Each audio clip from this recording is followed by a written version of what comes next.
اعوذ باللہ من الشیطان الرجیم، بسم اللہ الرحمن الرحیم، الحمدللہ رب العالمین والصلاة والسلام علی سید المرسلین وخاتم النبیین، اما بعد۔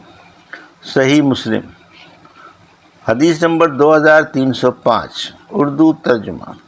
ابو ذر رضی اللہ عنہ نے کہا کہ میں نکلا ایک رات اور دیکھا کہ رسول اللہ صلی اللہ علیہ وسلم اکیلے چلے جا رہے تھے، کوئی آپ کے ساتھ نہیں ہے، تو میں سمجھا کہ آپ کو منظور ہے کہ کوئی ساتھ نہ آئے، ورنہ صحابہ کب آپ کو اکیلا چھوڑتے۔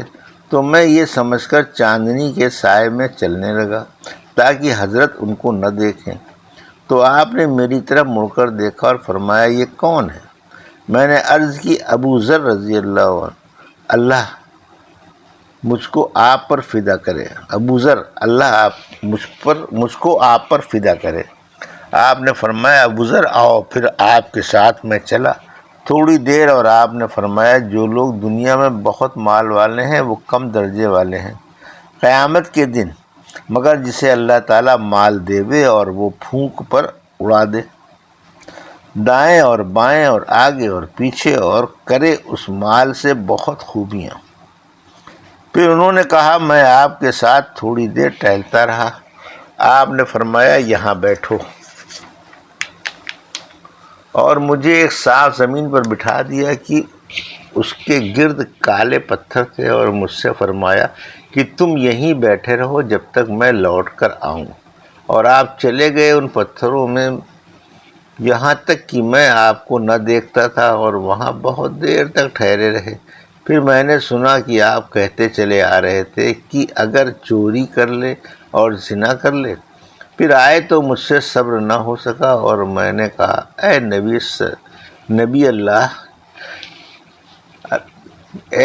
اللہ کے اللہ تعالیٰ مجھے آپ پر فدا کرے۔ سبحان اللہ، یہ کمال عشق اور محبت کا فقرہ ہے۔ صحابہ رضی اللہ عنہ کے زور زماں زد پر رہتا تھا۔ کون تھا ان کالے پتھروں میں نے تو کسی کو نہ دیکھا جو آپ کو جواب دیتا۔ آپ نے فرمایا، جبرائیل علیہ السلام تھے کہ وہ میرے آگے آئے اور ان پتھروں میں، اور فرمایا کہ بشارت دو اپنی امت کو کہ جو مرا اور اس نے اللہ کے ساتھ کسی چیز کو شریک نہ کیا تو وہ جنت میں داخل ہوگا۔ میں نے کہا، اے جبرائیل، اگرچہ وہ چوری کرے اور زنا کرے؟ انہوں نے کہا، ہاں۔ میں نے دوبارہ پھر کہا، اگرچہ وہ چوری کرے یا زنا کرے؟ انہوں نے کہا، ہاں۔ میں نے تیسری بار پھر کہا، اگرچہ وہ چوری اور زنا کرے؟ انہوں نے کہا، ہاں، اگرچہ وہ شراب پیے۔ باب مال کو خزانہ بنانے والوں کے بارے میں اور ان کو ڈانٹ۔ حدیث نمبر 2306، اردو ترجمہ۔ احنف رضی اللہ عنہ نے کہا، میں مدینے میں آیا اور ایک حلقے میں بیٹھا تھا کہ اس میں قریش کے سردار تھے کہ ایک شخص آیا، موٹے کپڑے پہنے ہوئے، سخت جسم والا اور سخت چہرے والا، اور ان کے پاس کھڑا ہوا اور کہا کہ خوشخبری دے مال جمع کرنے والوں کو، گرم پتھر کی جو جہنم کی آگ میں تپایا جائے گا اور اس کی چھاتی کی نوک پر رکھا جائے گا، یہاں تک کہ وہ کی شانے کی ہڈی سے پھوٹ نکلے گا، اور شانے کی ہڈی پر رکھا جائے گا تو چھاتیوں کی نوک سے پھوٹ نکلے گا۔ وہ پتھر ایسا ہی ہلتا ہوا آر پار ہوتا رہے گا۔ کہا راوی نے، پھر جھکا لیے لوگوں نے سر، اور میں نے ان میں سے کسی کو نہ دیکھا کہ ان کو کچھ جواب دیتا، اور پھر وہ پھرے اور میں ان کے پیچھے ہوا۔ کیوں نہ ہو، یہ طالب حدیث ہیں۔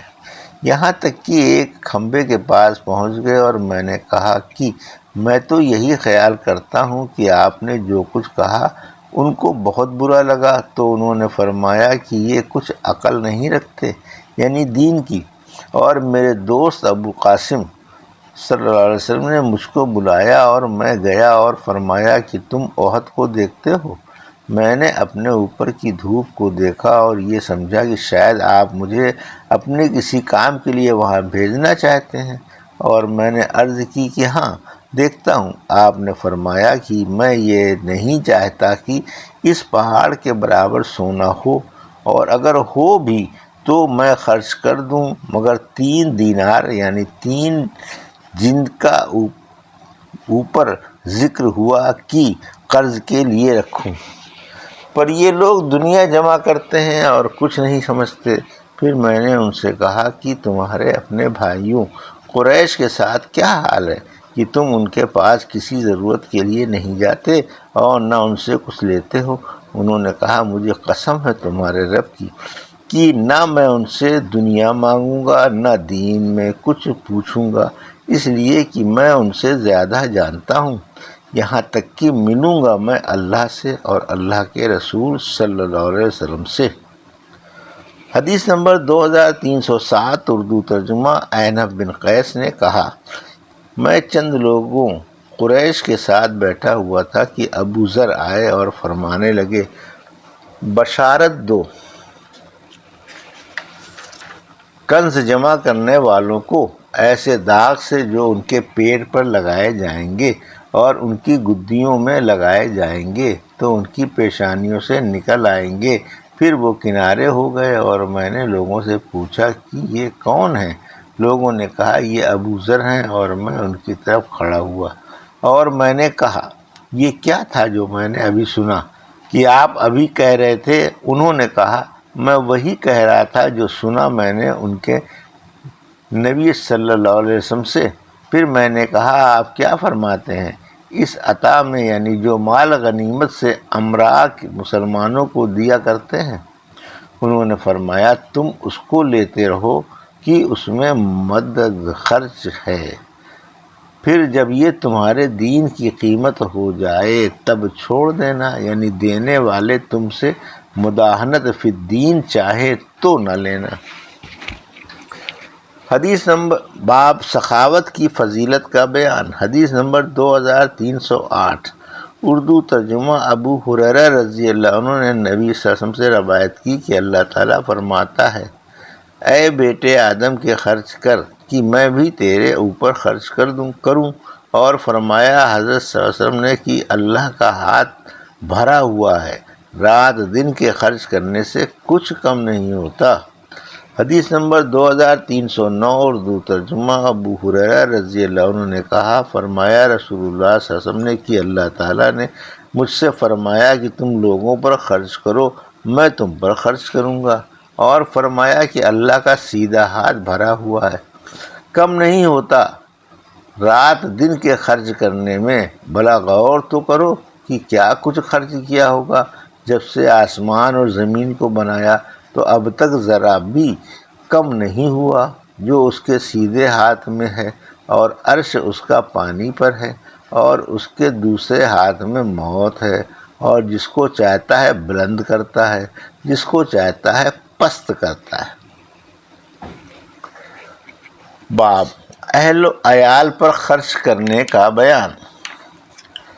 حدیث نمبر 2310 اردو ترجمہ صوبان رضی اللہ عنہ نے کہا، رسول اللہ صلی اللہ علیہ وسلم نے فرمایا، بہتر اشرفی جس کو آدمی خرچ کرتا ہے وہ ہے جسے اپنے گھر والوں پر خرچ کرتا ہے، اس لیے کہ بعض ان میں سے ایسے ہیں جن کا نفقہ فرض ہے، جیسے بیوی، صغیر، اولاد، اور اسی طرح وہ اشرفی جس کو اپنے جانور پر خرچ کرتا ہے اللہ کی راہ میں یعنی جہاد میں، اور وہ اشرفی جس کو خرچ کرتا ہے اپنے رفیقوں پر اللہ کی راہ میں۔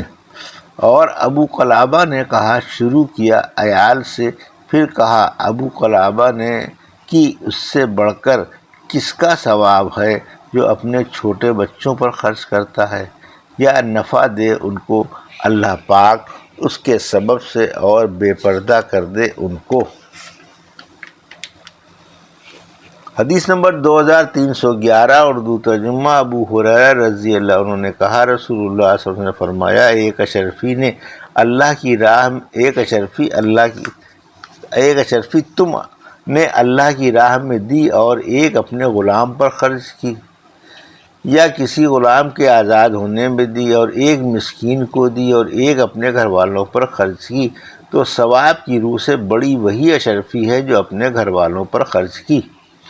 حدیث نمبر 2312 اردو ترجمہ خشیمہ رضی اللہ عنہ نے کہا، ہم عبداللہ بن عمرو کے پاس بیٹھے تھے کہ ان کا داروغہ آیا اور انہوں نے پوچھا کہ تم نے غلاموں کو خرچ دے دیا؟ اس نے کہا نہیں۔ انہوں نے کہا دے دو، اس لیے کہ فرمایا رسول اللہ صلی اللہ علیہ وسلم نے کہ آدمی کو اتنا ہی گناہ کافی ہے کہ جس کو خرچ دیتا ہے اس کا خرچ روک رکھے۔ یہ تھی صحیح مسلم کی حدیث نمبر 2305 سے 2312 کا اردو ترجمہ جو ابھی آپ نے سماعت فرمایا۔ اللہ سے دعا ہے کہ اللہ میں حدیثوں کی صحیح سمجھ عطا فرما اور ان پر عمل کرنے کی توفیق عطا فرما، آمین یا رب العالمین۔